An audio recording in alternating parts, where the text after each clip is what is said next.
자, 그래서 대충 이 고린도전서에 대한 서론에 대한 이야기를 좀 말씀을 드렸고요. 이제는 우리가 고린도전서의 내용을 조금 한번 살펴볼 텐데요.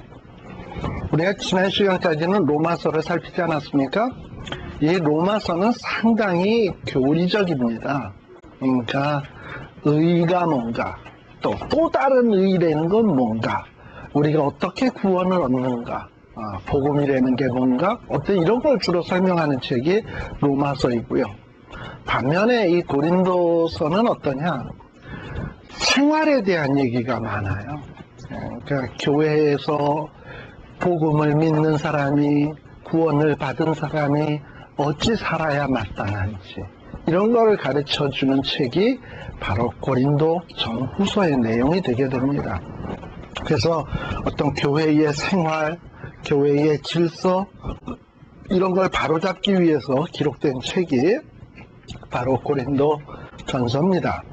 그러다 보니까 이 고린도 전서 안에는 참 많은 내용들이 있어요. 내용이 아주 참 다양해요. 그래서 아까도 얘기했지만 교회 안에서 당짓는 문제, 이런 거에 대한 얘기라든지, 교회 안에서의 금전 문제라든지, 어떤 교회 안에서의 예의범절은 어찌해야 되는지, 부활에 대한 문제는 어찌해야 되는지, 이런 것들에 대한 다양한 얘기들이 이 고린도전서 안에는 다 포함이 되어 있습니다. 특별히 이 고린도전서는 내용적으로 보면 두 부분으로 나누어집니다. 고린도전서는 총 16장으로 되어 있는데요. 이 전반부는 1장에서부터 6장까지의 내용이에요. 1장에서부터 6장까지의 내용은 어떤 식으로 기록이 되어 있냐 하면은, 여러분들 오늘 나눠드린 페이지 2페이지, 프린트의 페이지 2페이지의 중간 약간 윗부분입니다. 1장에서부터 6장까지의 내용은 이 고린도에서 온 사람이 사도 바울에게 보고를 하죠. 고린도 교회에 있던 문제에 대해서 쭉 보고를 하니까 사도 바울이 그거를 듣습니다. 무슨 문제가 있었는지 들어요. 그 다음에 내가 들으니 너희에게 이런 문제가 있다고 하는데 거기에 대해서 뭐라고 쓰고, 또 들으니 또 이런 문제가 있다고 하는데 또 이러고 하셨어요. 그래서 사도 바울이 귀로 들은 이야기에 대해서 답변하는 내용들이 주로 1장에서부터 6장까지의 내용이고요. 그 다음에 7장에서부터 16장까지는 어떤 내용이냐 하면은, 이 고린도에서 사람이 왔을 때 그냥 온 게 아니라 질문서를 갖고 왔어. 고린도 교회에 당면한 여러 가지 문제들. 그래서 질문의 내용들을 다 써갖고 왔거든. 그래서 그 쓴 것에 대해서 사도 바울이 읽어보고 답변하는 내용이 7장서부터 16장까지의 내용이라고 보면 돼요. 그래서 여러분들이 7장부터 내용서부터 보면은 뭐에 대하여 너희들이 물어봤는데 그 문제에 대해서는 내가 답을 하는데 이러고서 이런 식으로 얘기한 것이 바로 7장 이후에 나오는 내용입니다. 자, 그리고 그 다음에 사도 바울이 이 고린도 전후서를 쓰면서 이렇게 여러 가지 문제에 대해서 들은 것에 대한 어떤 여러 가지 문제들에 대한 답변, 편지에 써져 있는 문제에 대한 답변, 여러 가지 문제에 대한 이런 답변을 써보내고 있지만은, 다양한 얘기들을 하고 있지만, 거기에 가장 기초적인 내용은 뭐냐? 예수 그리스도예요. 모든 문제의 해결은 뭐다? 예수 그리스도다라는 것을 사도 바울이 전제적으로 깔고 얘기를 하고 있습니다. 분파 문제, 예수 그리스도를 바로 알면 분파 문제 해결된다. 은사 문제, 그거 갖고 막 자랑하는 문제, 예수 그리스도가 어떤 분인지 알면 해결된다. 이런 식으로 예수 그리스도를 가장 중요하게 다루고 있는 것이 어떻게 보면 고린도 전서입니다. 그런데 사도 바울이 이렇게 고린도 전서에서 예수 그리스도에 대해서 강조하게 된 이유가 하나 있어요. 왜 이렇게 강조하게 됐냐? 사도 바울이 이 고린도 교회를 목회하기 전 1년 6개월 동안 목회했잖아요. 고린도에 1년 6개월 목회하기 전에는 어디에 있었냐면 사도 바울이 아덴에 있었어. 아까 지도 봤죠? 아덴에 있다가 아덴에서 거기에서 아레오바고라고 하는 광장에서 거기에 보면 에비구레오, 에피쿠로스,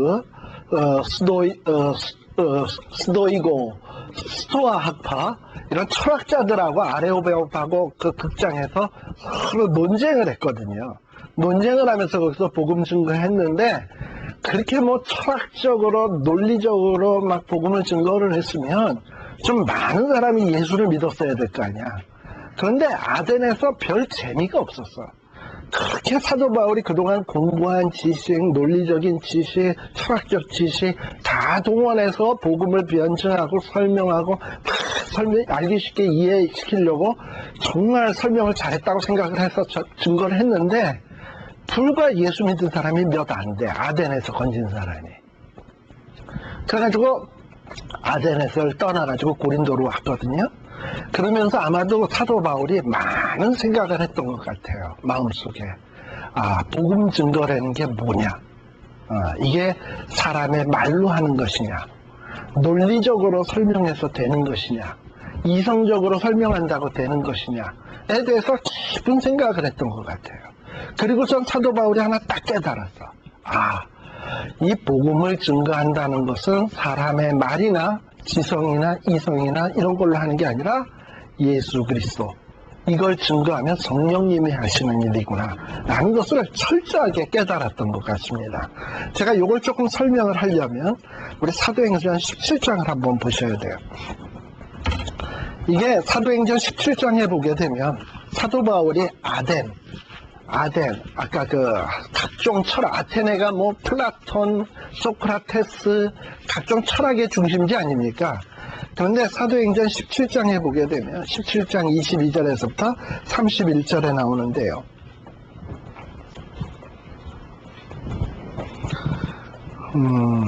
자, 17장 16절서부터 봅시다. 17장 16절에서부터 보면 사도 바울이 아덴에 갔어요. 아덴에 가보니까 이 아테네 안에 보니까 온 성이 우상천지야. 별의별 우상이 다 있어. 그래서 그 아테네에서 이 우상이 있는 걸 보고 굉장히 마음이 분해해서 내가 여기서 복음을 증거해야 되겠다. 어떤 이 복음이 우상 종교보다 우월한 것을 내가 증명해 보여야 되겠다. 논리적으로, 이성적으로. 이 생각을 하게 된 거예요. 그래가지고 뭐 하냐? 17절에 보니까 유대인과 경건한 사람들, 저자에서 만나는 사람들과 뭐 하니? 변론이라는 게 뭔지 아세요? 그러니까 기독교가 니네 종교보다 뛰어나다라는 걸 자꾸 뭔가 이해되게 설명하려고 하는 거야. 그러니까 뭔가 논리적으로, 수사학적으로, 이성적으로 증명을 해보려고 하는 거야. 변론을 했어요. 그리고 또 뭐 했다? 18절에 보게 되면 어떤 에리구레오와 스토이고 철학자들도 바울과 뭐하니? 자, 그러니까 사도 바울의 아덴에서 복음 전도한 방식이 뭐냐면 변론, 쟁론이야. 쟁론이라는 게 뭐죠? 우리들도 여러분들 안 믿는 사람들하고 얘기하다 보니까 자꾸 걔를 예수 믿게 하려고 변론을 하다 보면 그쪽에서도 씩씩거리다 보면 나중에 그게 뭐가 돼? 쟁론이 돼. 싸움이 돼. 쟁론이 돼. 예. 그러고서는 뭐 이러고서는 얘기가 되는 거예요. 근데 이 아덴에서 왜 이런 짓거리를 했냐 하면 사도 바울이 21절에 보니까 아테네 사람들은 어떤 사람들이냐 하면 가장 뉴 패션, 가장 새로운 것을 좋아하는 사람들이야. 근데 이 새로운 것이 무슨 옷이나 음식 이런 게 아니라 차원 낮은 게 아니라 어떤 철학적 사상, 문화적 사상 이런 거에 대해서 아주 새로운 거에 대해서 호기심이 많은 사람들이에요. 그래서 그거에 대해서는 다른 거에는 달리 시간을 쓰지 않는, 그러니까 새로운 문화, 사상, 철학 이런 것만 나타났다면 그냥 뿅 가는 사람들. 그러니까 사도 바울이 마음속에 뭐냐 했냐면 이들에게 뭔가 프레시한 복음을 아주 이해되게 내가 논리적으로 한번 설명을 해야 되겠다. 이런 유혹을 받는 거죠. 네, 그래가지고 이제 22절에 보면 이들 앞에 설교하는 내용이 나오는데 어떤 식의 내용이 나오냐면 아주 내용의 설교의 복음 전도하는 복음 설교의 내용이 철학적이야. 아덴 사람들아, 너희를 보니 범사에 뭐가 많도다? 종교성이 많도다. 아주 그냥 제너럴한 종교에 대한 얘기서부터 시작을 해가지고, 그 다음에 너희들을 보니까는 많은 신들이 있는데 그 신들 가운데 알지 못하는 신이라고 하는 그런 어떤 조각, 무상 만든 조각상도 내가 보았다. 근데 내가 이제 너희들이 알지 못하는 신에 대해서 논리적으로 이성적으로 한번 설명하고자 한다 하고서는 설명하는 거예요. 그래서 너희들이 알지 못하는 신은 본시 24절에 보니까 창조주 하나님이신데 이분은 사람에 의해서 창조되는 분이 아니고, 이러고서는 뭔가 굉장히 그렇게 아주 멋지게 그냥 이렇게 설명이 나가. 네. 이러고서는 쭉 설명을 했어요. 여기, 그리고 또 28절에 보면 또 거기에다가 설명을 하는데 곁들여서 뭐까지 설명을 했냐. 자, 바로 우리가 이런 창조주를 힘입어 살며 기동하며 있느니라. 그러면서 거기에다가 이제 설교 도중에 뭐 또 인용하냐. 아테네 사람들의 그 시인들의 이야기까지 동원을 해. 예로. 시인의 이야기까지 해서 바로 이분이 하나님이다. 아주 멋떨어지게 아주 지식인인 것처럼 설명을 했죠. 예. 근데 이렇게 증거를 하고 나니까, 자, 어떻게 됐냐? 어떻게 됐냐 하면 이렇게 열심히 증거를 한 결과가 32절에 보니까 뭐라고 되어 있냐. 열심히 증거해서 부활까지 다 설명 다 끝났어. 그랬더니 저희가 죽은 자의 부활을 듣고 결론이 뭐냐? 기롱도 하고. 그러나 혹은 몇 사람은 또 이 일에 대해서 내가 또 들을 테니까 내일 또 와서 또 얘기해줘 이러고 가는 거야. 믿겠다는 얘기가 아니야. 예. 그리고 그 다음에 결국은 몇 사람만 믿었냐면 34절에 보면 몇 사람이 그를 친하여 믿으니 아레오바고 관원 디오누시오와 다마리아와 여자와 몇몇 사람들 외에는 별로 믿은 사람이 없어. 그리고서는 18장으로 넘어가는 거예요. 18장에 보면 이후에 바울이 아덴을 떠나 고린도로 갔다 그랬잖아요. 자, 내일 또 들려줘 했으면 머물러 있어야지. 근데 왜 떠나? 그냥 영 재미가 없거든. 아덴에서 떠난 거예요. 그러면서 이 아덴을 딱 떠나면서 사도 바울이 결심한 게 있어요. 그 결심한 게 뭐냐 하면은, 내가 이제는 이 고린도 교회에서는 뭔가 복음에 대해서 전할 때 아주 좀 새롭게 해야 되겠다.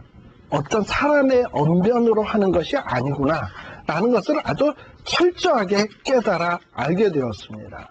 자, 우리 성경 한 구절 한번 봅시다. 고린도 전서로 가봅시다.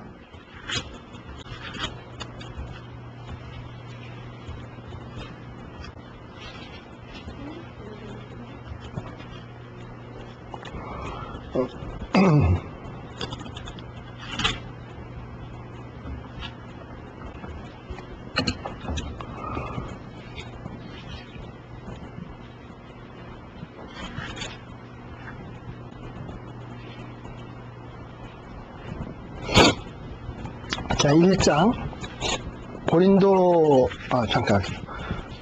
후서 한번, 후서 1장 12절 한번 봅시다. 고린도 후서.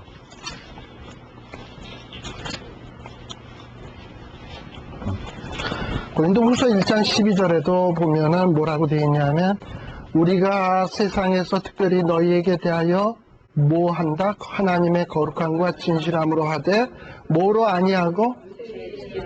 육체의 지혜로 하지 아니하고 하나님의 은혜로 행함은, 이렇게 되어 있어요. 그래서 사도 바울이 아덴에서 아주 큰 공부를 했어. 육체의 지혜대로 복음을 증거하는 게 아니라 복음은 하나님의 은혜로 증거하는 것이다 라는 공부를 아주 철두철미하게 했습니다. 또 고린도 전서 1장으로 한번 가봅시다.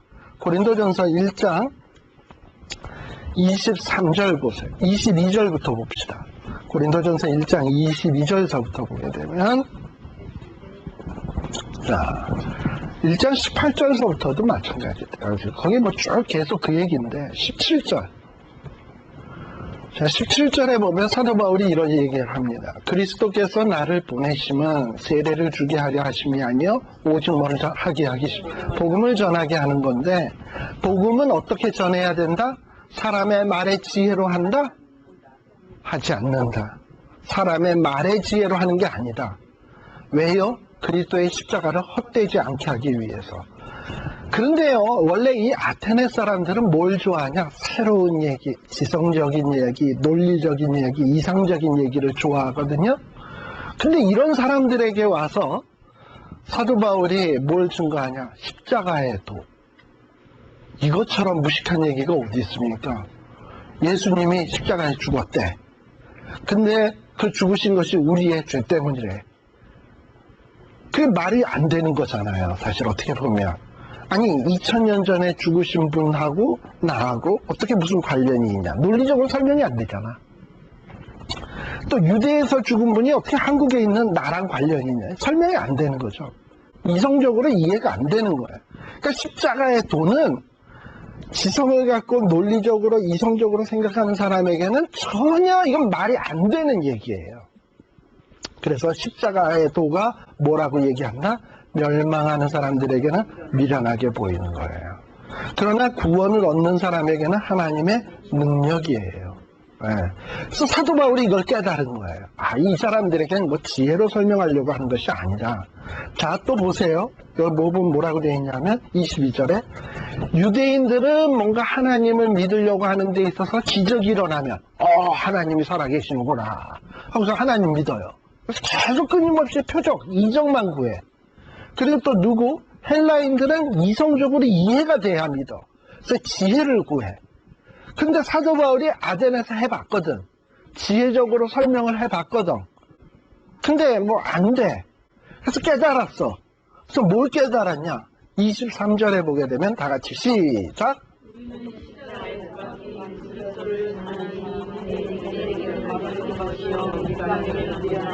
네, 됐어요. 사도 바울이 뭘 깨달았냐면 너희들 가운데 종교성이 많도다. 너희들이 알지 못하는 신에게라고 하는 상이 있음을 내가 보았는데 이렇게 안 나가고 이제부터는 내가 그냥 그리스도의 십자가만 전하겠다 결심을 한 거예요. 네. 근데 이 십자가만 전해도 능력이 나타나더라 이 말이에요. 논리적으로 이성적으로 설명을 안 하는데 능력이 나타나더라 이 말이에요. 그게 어디서? 고린도에서. 아덴에서는 논리적으로 이성적으로 설명을 하는데 지가 볼 때도 멋진 설교야. 근데 열매가 없어. 근데 이쪽에 와서는 아주 무식한 설교야. 그리스도의 십자가만 전했어. 근데 능력이 있고 역사가 나타나. 그러고 난 다음에 사도 바울이 깨달은 게 뭐냐면 복음은 지혜로 이성으로 전하는 게 아니라 그리스도의 십자가구나. 그리스도의 십자가가 능력이구나. 자, 24절도요. 오직 부르심을 입은 자들에게는 유대인이나 헬라인이나 누구는 그리스도는 하나님의 능력이요 하나님의 지혜니라. 하나님의 미련한 것이 사람보다 지혜 있고 하나님의 약한 것이 사람보다 강하니라. 이걸 확실하게 깨달아 안 거예요. 그래가지고 사도 바울이 이 고린도 지역에서는 뭐 하기로 작정을 했냐 하면은 자 2장 2절 다 같이요.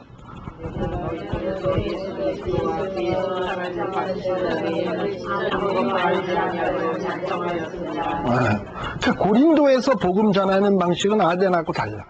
내가 이제는 지혜로 아주 현학적인 말로 전하는 게 아니고 이제는 예수 그리스도와 그의 십자가에 못 박히신 것 외에는 내가 다른 건 증거하지 않겠다. 그것만을 자랑하겠다.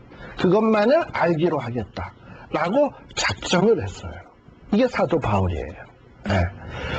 그러다 보니 왜 이 사도 바울에 대해서 이렇게 이제 믿는 자들에겐 이게 능력이 됩니다. 그리스도와 십자가는요, 분명히. 그러나 그리스도와 십자가는요, 믿지 않는 자에게는 뭐다? 아까 나왔잖아. 미련한 것. 미련한 것. 근데요, 믿지 않는 자들에게도 그리스도와 십자가만 증거하면 이거 미련한 것인데, 믿지 않는 자들에게도 아볼로와 같은 사람이 아프리카에서 공부 많이 하고, 그리고 아주 현학적인 지식으로 설명을 하면, 그게 미련한 것입니까? 그래도 들을 때 있네. 나랑 종교는 다르지만. 그렇게 되겠습니까? 안 되겠습니까? 되겠죠. 그래도 지혜가 있네. 뭐 들을 게 있네. 되겠죠. 그러나 바울의 얘기는 그리스도와 십자가만 증거하니까 믿는 사람에게는 여러분들처럼 뭐 아멘 아멘 이러고 들을지 모르지만 믿지 않는 자들이 들을 때는 정생 무식한 얘기만 하는구나 이렇게 되겠죠. 그래가지고 아사모가 형성이 되고 바울을 배척하는 사람이 생기게 되고 이러는 거예요. 물론 바울을 사랑하고 복음을 받아들인 사람에겐 놀라운 능력인 거는 틀림이 없어요. 그러나 바울은 이제는 내가 이렇게 증거한다고 해서 인기가 덜하구나, 나를 싫어하는 사람이 있구나, 유혹받지 않기로 작정한 거예요. 나는 그리스도만 전하겠다, 복음만 증거하겠다 라고 결심을 한 거다 이 말입니다. 이런 바울의 모습을 보면서 제가 좀 이런 생각을 했어요.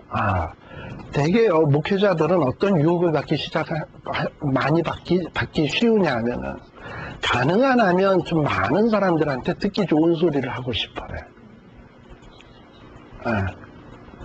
그런데 목회자는 어떤 얘기를 해야 되냐 하면 저 사람들이 듣기 좋은 소리를 하는 게 아니라 저 사람들을 살리는 이야기를 해야 돼. 그렇잖아요. 그러니까 바울이 그걸 안 거야 이제는. 문제는 내가 저들에게 지혜롭고 현학적인 얘기를 하는 게 유익하냐 아니면 그리스도와 십자가를 증거하는 게 유익하냐. 바울이 뭐 그리스도와 십자가 외에 증거할 능력이 없습니까? 많지, 공부를 얼마나 많이 한 사람인데. 그렇지만은 하나 확실하게 깨달은 게 뭐냐면 그런 거 증거한다고 구원 얻는 게 아니고 그런 거 전한다고 영생 얻는 거 아니고 하나님의 사람 안 되는 게 아니라는 거를 철저히 깨달아 안 거예요. 그저 예수 그리스도와 십자가 하나님의 말씀을 있는 그대로 증거하면 산다라는 거를 확실하게 안 거예요. 그래서 그런 걸 이렇게 보면서 오늘날의 많은 목회자들도 좀 이런 부분에 대해서 깊은 생각이 있어야 되겠다라는 생각이 좀 들었어요. 물론 우리 그 교회의 역사를 보면 말이죠. 우리 한국 교회에 지금 세계에서 제일 큰 교회가 어디죠?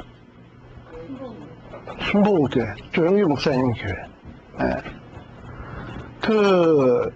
물론 조영규 목사님 순복음교회에 대해서 뭐 사람들이 따뜻하면 말도 많고 또 뭐 좋다는 사람도 있고 뭐 문제가 있다는 사람도 있고 뭐 합니다만은 참 순복음교회는 어떻게 보면 신학교도 그렇게 학적으로 깊지 않고 그리고 또 순복음교회 교회의 역사도 길지 않고 모든 면에서 어떤 장로교나 감리교나에 비해서 비교가 안 될 만큼 떨어지는 건 사실이에요. 그런데 우리 하나님께서 왜 순복음교회를 갑작스럽게 확 부흥을 시켰냐. 여러분들이 조영기 목사님 설교하는 걸 가만히 한번 들어보십시오. 소리는 많이 납니다만은 되게 보면은 그냥 성경 말씀 있는 그대로를 그냥 성경 말씀에 인용해서부터 시작해서 그냥 그거야.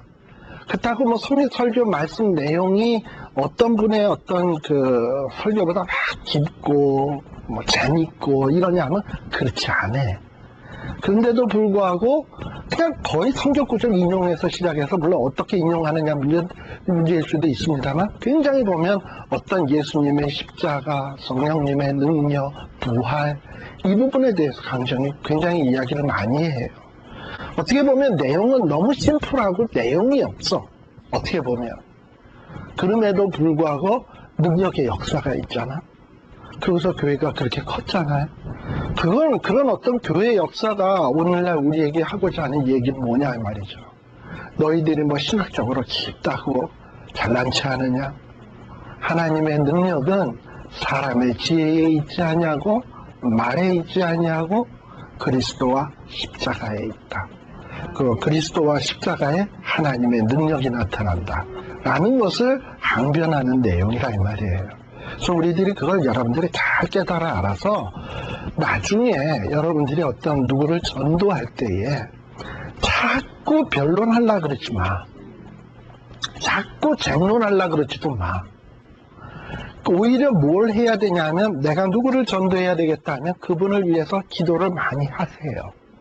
그리고 가서 나는 뭐 복잡한 거 다 모르는데 너가 믿기만 하면 예수님이 널 위해서 피 흘리시고 죽으시고 이거 믿기만 하면 구원 얻어 하고 그냥 심플하게 전해보세요. 그러는 과정에서 여러분들이 듣도 보지도 못한, 물론 이미 경험해본 분도 있겠지만 듣도 보지도 못한 새로운 기적을 체험하게 될 겁니다. 저는 그런 일을 체험했던 적이 있어요. 아니 제가 있었던 얘기를 하나 제가 해드릴게요.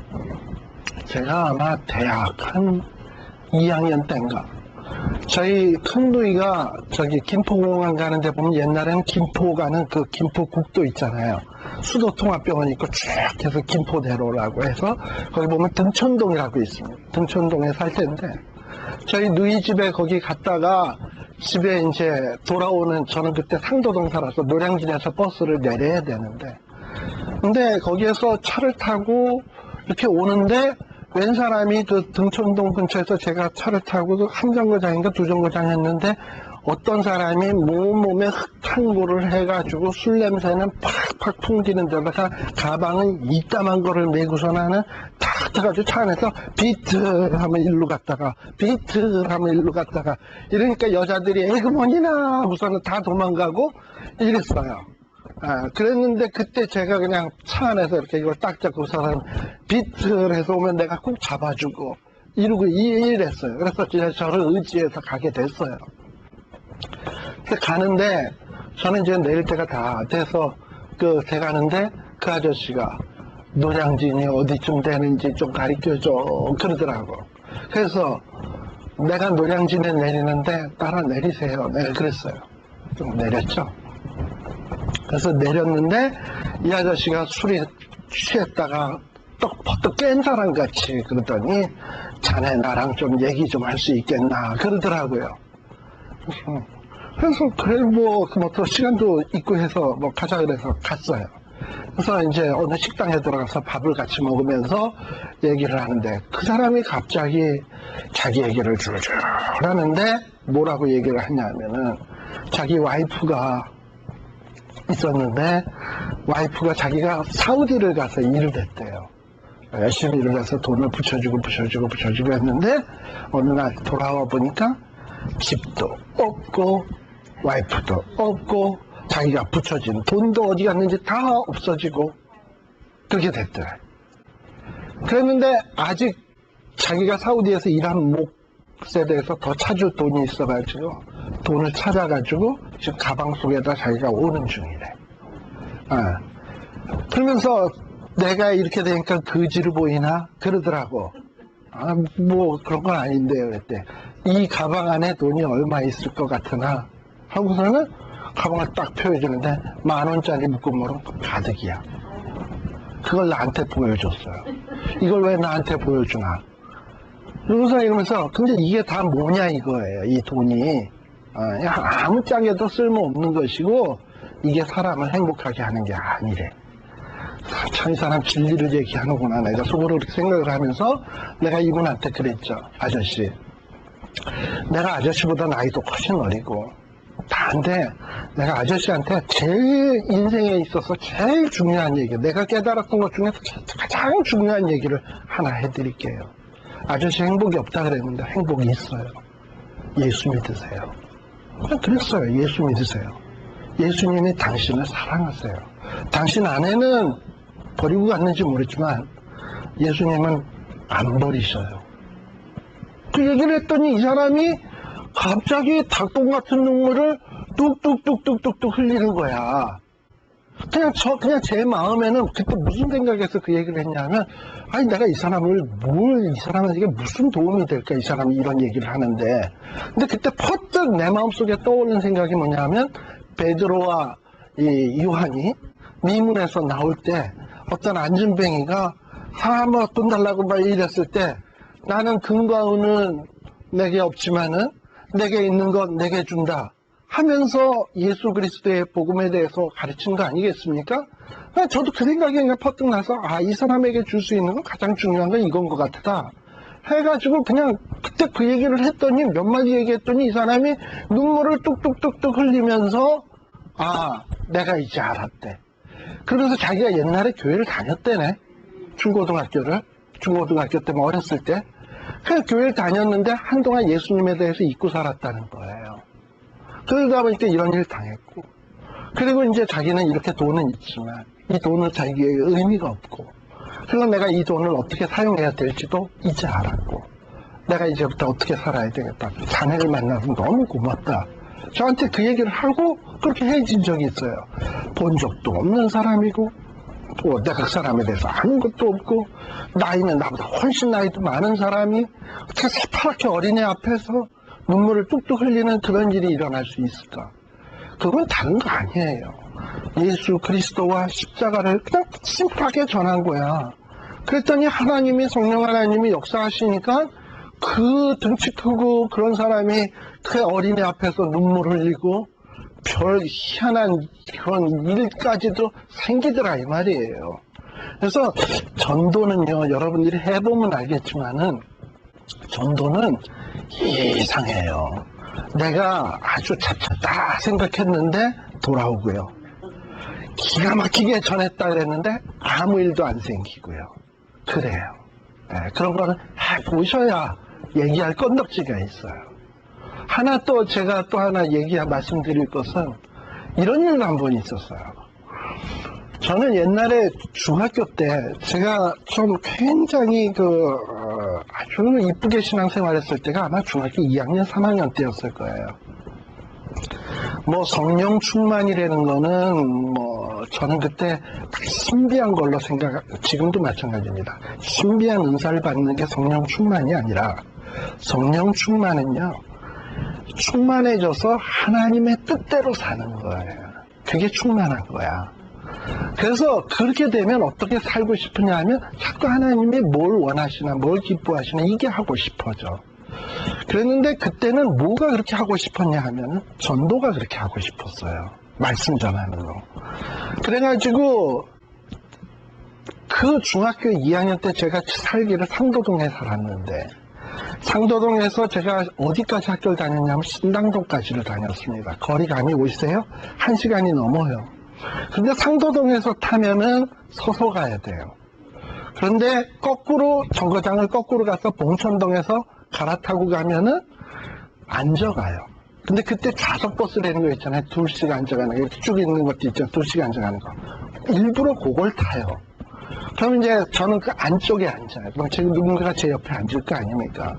그래서 이제 앉아서 이렇게 가면은 막 이렇게 그때 꼭 옆에 있는 사람한테 가는 동안 전도하고 이런 일을 좀 했었어요. 그리고 또 어땠냐면 주일날 예배를 끝나고 나면 혼자서, 제가 회원동에 살았는데 남산에 전도를 하러 가고 싶어. 그래서 전도를 하러 가면은 그냥 벤치에 앉아 있는 사람을 딱 보는 거야.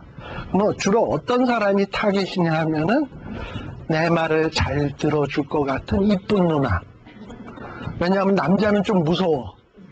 그러니까 좀 여자고 상냥하게 생긴 그런 사람들한테 찾아가면 말을 잘 들어줄 것 같아. 그래가지고 그런 어떤 사람한테 찾아가면은 듣긴 듣는데 어떻게 듣는 줄 알아요?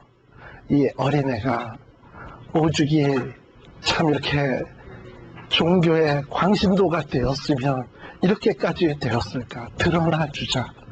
동정어린 눈으로 들어주는 거예요. 그러다가 한참 지내다 보니까 이게 아니지 해가지고 좀 험악하게 한 사람에게도 찾아갔어요. 근데요, 험악한 아저씨한테 조금쯤 가는데 펑펑 우는 일들이 생겨요. 저건 제가 경험한 일이야. 그래서 복음이라는 건 내 눈으로 볼 때 복음을 잘 들을 것 같은 사람? 아니구나. 그냥 전하다 보면 어떤 사람이 어떻게 돌아올지 이게 모르는 거구나. 그러니까 우리는 뭐만 전하면 되냐면 그리스도와 십자가를 증거하면 구원을 얻는 자들에게는 능력이고 멸망받을 자들에게는 미련한 것으로 보일 뿐이에요. 그러면 저 사람이 내가 전하는 걸 미련하게 여기잖아? 그럼 우리는 속으로 이렇게 생각하면 돼. 불쌍하다. 멸망받을 자구나. 그렇게 생각하시면 되는 거예요. 그래서 이 복음이라는 게 그런 거구나. 그래서 변론, 쟁론 아니다. 내가 알고 있는 예수 그리스도, 내가 알고 있는 십자가, 내가 알고 있는 복음의 능력, 우리 로마서 때 다 너무나 다 했잖아. 있는 그대로를 힘있게 증거하면 땡. 예. 그러면 거기에 능력이 나타나는 걸 볼 거예요. 근데 그러다 보니까 이 고린도 교회 안에서는 바울을 좀 낮추게 보는 사람들이 있었던 것 같아요. 맨날 십자가밖에 몰라. 그리스도밖에 몰라. 부활밖에 몰라. 저자는 아마 신비한 은사 있다는 거는 모를 것 같아. 근데 바울이 신비한 은사를 안에서 안 가르친 게 아니고 중요한 게 이건 거거든.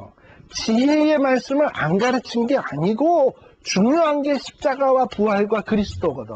그래서 이것만 증거하기로 작정했기 때문에 그랬는데, 그러다 보니 뭐 아볼로 또 유대주의자들에게 무슨 이런 은사에 대한 교육 뭐 이런 거 받다 보니까 뭐 바울은 저 사람은 지식도 없고 그리고 뭐 은사의 체험도 없고, 그래서 이렇게 바울을 무시했어요.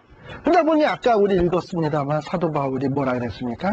방언, 니들이 하는 방언 난 다 안다. 니들이 하는 방언보다 더 많이 안다. 은사? 나 삼층천에도 갔다 왔다. 이러고 얘기하는 거예요. 그러나 난 이런 것들을 자랑하려고 하지 않는다. 예수 그리스도와 십자가 외에는 내가 모든 것을 배설물로 여기고 오직 십자가 외에는 내가 자랑치 않기로 작정했다. 이 바울의 자세인 거예요. 바로 이것이 복음 전도자의 자세여야 된다. 그리고 우리의 능력은 어디에서 나타나야 된다? 십자가와 그리스도에게서 나타나야 된다. 나라고 하는 사람이 자랑거리가 돼서는 안 돼. 여러분이 자랑거리가 되어서는 안 돼. 그리스도와 우리 예수님이 자랑거리가 돼야 되는 거죠. 이게 바울이 복음 증거하던 방법이었습니다. 그래서 이제 성경 내용으로 좀 들어가겠는데요. 고린도전서 1장 한번 펴보세요. 자, 그러다 보니 바울은 고린도 교회에 보내는 편지에서도 이 그리스도라는 말이 숱하게 많이 나와. 1장 1절에서부터 여러분들이 1장 1절에서부터 한 어디냐? 9절까지 그리스도라는 말이 몇 번이나 나오나 한번 보세요.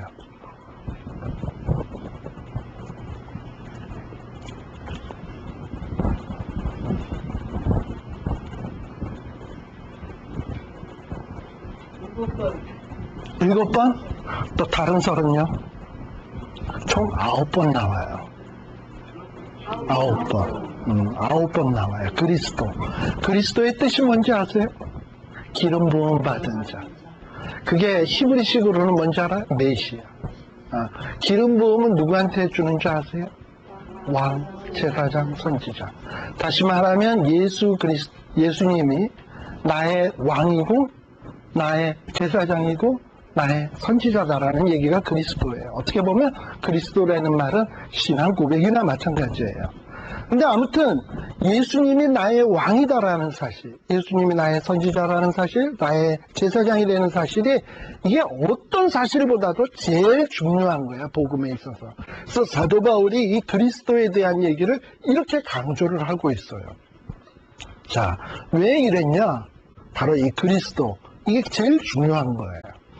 자, 근데 이렇게 그리스도에 대해서 증거하는 고린도 교회는 어떤 교회냐? 2절에 보게 되면 고린도에 있는 교회는 어떻게 일컬어지냐면 하나님의 교회, 그리스도 예수 안에서 거룩하여지고 성도라 부르심을 입은 자들이라고 되어 있어요.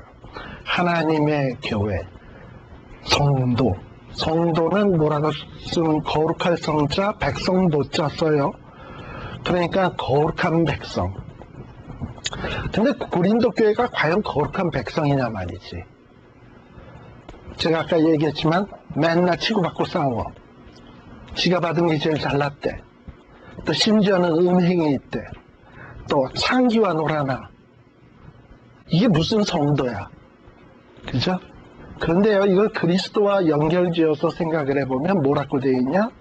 2절에 보면 고린도의 사람들은 결코 성도라 일컬어질 만한 자격이 전혀 없어요. 왜냐하면 분파주의, 성적으로 문란해, 타락해. 그런데 이런 자들이 뭐로 거룩하여져? 그리스도 예수 안에서 거룩하여져서 성도라 일컬어지게 되는 거예요. 깨놓고 이야기해서 여러분들 고린도 교회에 대해서 제가 쭉 설명을 드렸습니다만, 여러분들 자신하고 고린도 교회 사람하고 다 이렇게 저울에다 딱 올려놓으면 누가 조금 더 나아요? 똑같아요? 에이, 여러분들은 우상숭배는 안 하잖아. 뭐 창기와 이런 일은 없잖아. 아니? 누가 아비의 어미를 취하였도다 이 일은 없잖아. 뭐 교회 안에서 우리 뭐 바사모 개사모 이러지는 않잖아요. 여기 오는 사람들은 좀 낫잖아. 예. 그런데 그러니까 저쪽을 보면은 고린도 사람들을 보면 전혀 성도 아닌 것 같아. 그런데요, 그래도 예수 안에서 그리스도로 말미암아 뭐가 된다? 성도. 이게 그리스도의 능력인 거예요. 예. 사도 바울은 이걸 알고 있는 거예요. 비록 너희들이 모습은 개차반이고 그렇긴 한데 너희는 성도다. 왜? 그리스도 예수 안에서. 그리스도 예수 안에서 너희는 성도다. 그리고 그리스도 예수를 쫓아 3절 그리스도 예수를 쫓아 뭐가 있기를 원한다? 은혜와 평강이 있기를 원하노라. 개차반이지만 예수를 쫓아서는 은혜와 평강으로 축복하고 있어요. 이게 그리스도의 능력인 거야. 예.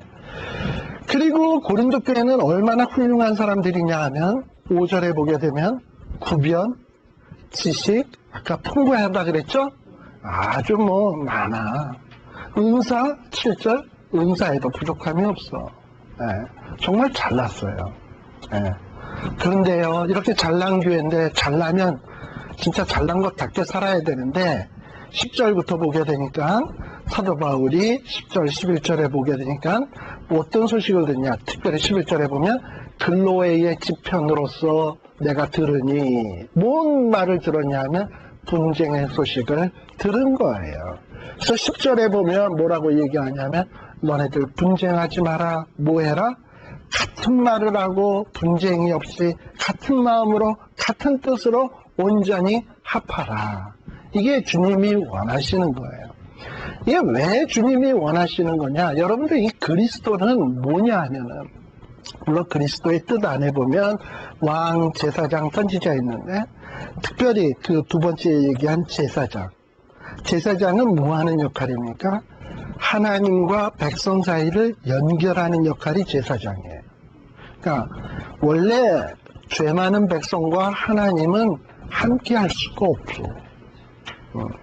우리는 하나님의 원수 되었던 자들이에요. 근데 이 원수 되었던 것이 누구로 말미암아 하나님과 화평케 되었다? 제사장이신 예수 그리스도로 말미암아. 그러니까 이 그리스도의 사역은 뭐냐 하면 하나님과 우리를 하나 되게 하는 거예요. 그리고요, 예수 그리스도의 복음이 증거되는 곳에는 부자나 가난한 자나 주인이나 종이나 하나 되었지 나누어지지 않아요. 인종적으로도 하나 되었지 나누어지는 게 아니야. 그러니까 그리스도는 화목해 하고 하나 되게 하는 거야. 근데 너희들이 그리스도를 믿는다면서 왜 분쟁하냐 이 말이죠. 같은 말을 하고 같은 마음을 품고 하나가 되라 라고 지금 고린도 교회에 얘기하고 있는 거예요. 그런데 13절도 보세요. 여기 12절도 보세요. 그럼에도 불구하고 고린도 교회 사람들은 아사모, 게사모, 그사모 하고 막 4분 5열 나누어져 있다 이 말이죠. 근데 그리스도가 언제 나뉘어졌느냐? 하나님과 그리스도가 언제 나뉘어진 적이 있느냐? 그렇게 나누어져서는 안 된다는 거예요. 그래서 사도 바울이 이렇게 하나 될 것을 아주 강력하게 이야기를 하고 있습니다. 그리고 사도 바울이 증거하려고 하는 것도 이거예요. 바사모에게 아마 이 얘기는 하는 걸 거예요.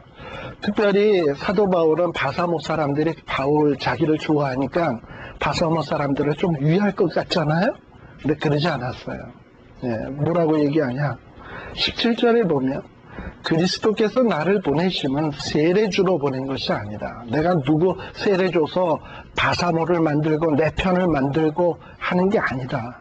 내가 나를 보낸 것은 오로지 복음 증거에서 사람 구원 얻게 하기 위함이지 내 편 만드는 거 아니다.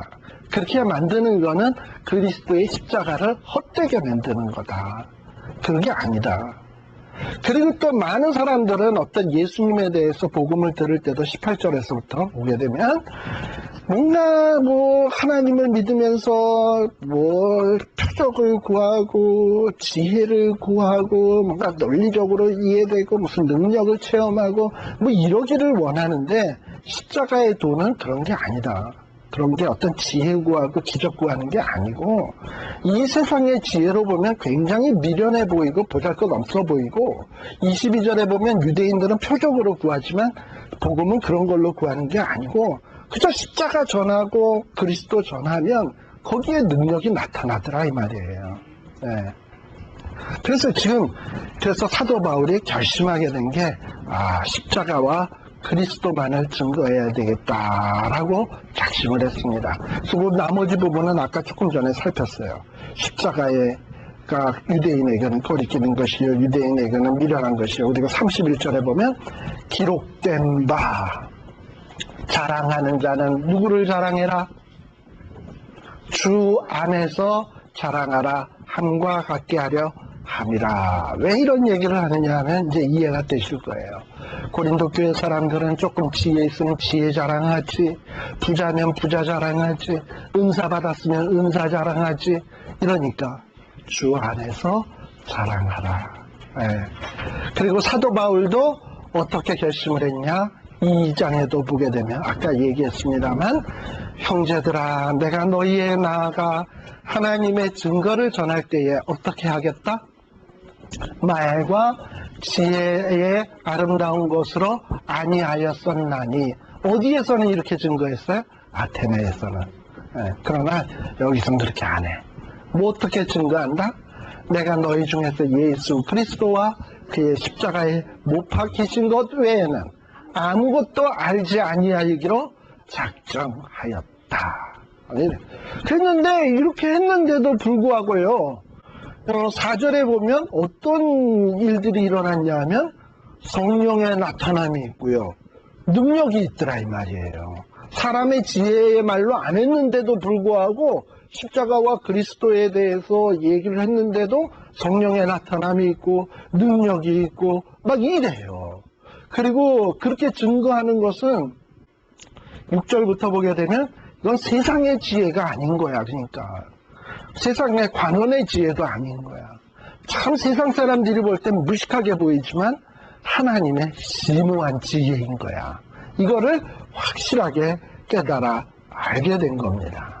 그래서 14절, 2장 14절 다 같이요. 시작. 육에 속한 사람은 하나님의 성령의 일을 받지 아니하나니 저희에게는 미련하게 보이며 또 깨닫지도 못하나니 이런 이쪽으로야 분변함이니라. 예. 그래서 육에 속한 사람은요 암만 설명해줘도 깨닫지 못해. 내가 암만 변론을 하고 쟁론을 하고 지혜의 말로 해도 못 알아먹어요. 그러나 어떤 하나님에 속한 사람은 내가 암만 무식하게 이야기해도 성령님이 역사해서 뒤집어진다니까. 우리 한국 교회에 아주 유명한 목사님이 한 분이 있습니다. 최권능 목사님이라고. 그분이 복음을 증거할 때 말씀의 내용은 총 4글자. 예수 천당 끝. 거기에 무슨 논리가 있고 거기에 무슨 지혜가 있고 그래. 근데요 예수 천당 얘기 듣고 최권능 목사님의 그 얘기 듣고 돌아온 사람들이 많아요. 그러니까 사람 모르는 거예요. 여러분들 옛날에 우리 한국에 보면 명동구 코스모스 백화점 아시죠? 거기에 보면 저녁에 보면 마이크 이렇게 삼각형으로 생기고 그래서 막 얘기하면 지나가는 사람들이 하는 거 보신 적 있죠? 저도 거기 옛날에 한번 서서 해본 적 있어요. 근데 어떨 때는 거기 지나가는 사람들이 예수 믿는 사람임에도 불구하고 지나가면서 뭔 생각을 하죠? 아유 창피해라. 저렇게 왜 이렇게 광신도처럼 그럴까? 기독교를 이렇게 좀 싸구려처럼 보이게 할까? 이런 생각 들죠? 그리고 딱 무슨 미친 사람들 같기도 하고. 근데요 거기에 서서 막 한 3-4시간 떠들다 보면 3-4시간 가운데 꼭 한두 명 정도 쓱 와서 뒤쪽으로 와서 저를 위해서 기도 좀 해주실래요? 이런 사람 있는 거 알아요? 그런 미친 사람들 같은 사람한테 와서 기도받고 싶어 하는 거 알아요? 어떤 사람은 그러는 가운데서 거기 와서 눈물을 흘리고 회개하는 것도 아세요? 자, 3시간 투자했고요. 미친 사람 같다고 욕 들어먹었죠? 그러나 그렇게 증거해서 한 사람, 천하보다도 귀한 한 사람의 영혼을 구했다면, 네. 여러분들 스찬송에 지진 나가지고 한 사람 40며칠 동안 육체적인 생명을 구하겠다고 세계에서 각종 지원단이 다 찾아가고, 그렇게 해서 몇십일 만에 구원하면 극적인 무슨 구조 활동이었다 박수치고 신문이 이따 막혀 나는데, 그래봐야 그 사람 거기에서 앞으로 10년, 20년? 아니 100년도 못 살아. 암만 길게 가도. 그런데 3시간 나가서 코스모스 백화점 앞에서 그렇게 떠들어서 한 영원히 죽을 수밖에 없던 사람이 살았다. 그걸 보고 우리가 어떻게 비난을 해? 하면 안 되지. 그렇잖아요? 그래서 주님의 복음의 능력은요, 세상 사람이 볼 때는 무지 미련해 보이지만 그 일을 통해서 하나님은 놀라운 역사를 이룬다. 그래서 우리가 믿고 있는 이 복음은 우리의 머리로 계산이 안 되는 거다 라는 것을 생각을 하세요. 그리고 이 그리스도는 교회를 나누는 게 아니라 치료하고 하나 되게 하는 거다. 그리고 우리가 이런 복음을 받았으니 여러분들도 교회 안에서 같은 말을 하고 합하고 하나 되게 하고 교회를 치료하고 건강하게 만드는 이러한 일에 앞장서시는 여러분들 되시길 바랍니다. 오늘 대충 한 2장까지 이야기를 했습니다만 다음 시간에 3장서부터 나머지 부분 고린도전서의 내용을 하도록 하겠습니다. 기도하겠습니다. 사랑의 아버지 하나님 감사합니다. 참으로 성도 같지 않은 성도인 우리를, 정말 하나님의 자녀답지 못한 저희들을 그리스도 예수 안에서 거룩하게 만드시고 주의 백성으로 불러주심을 진심으로 감사드립니다.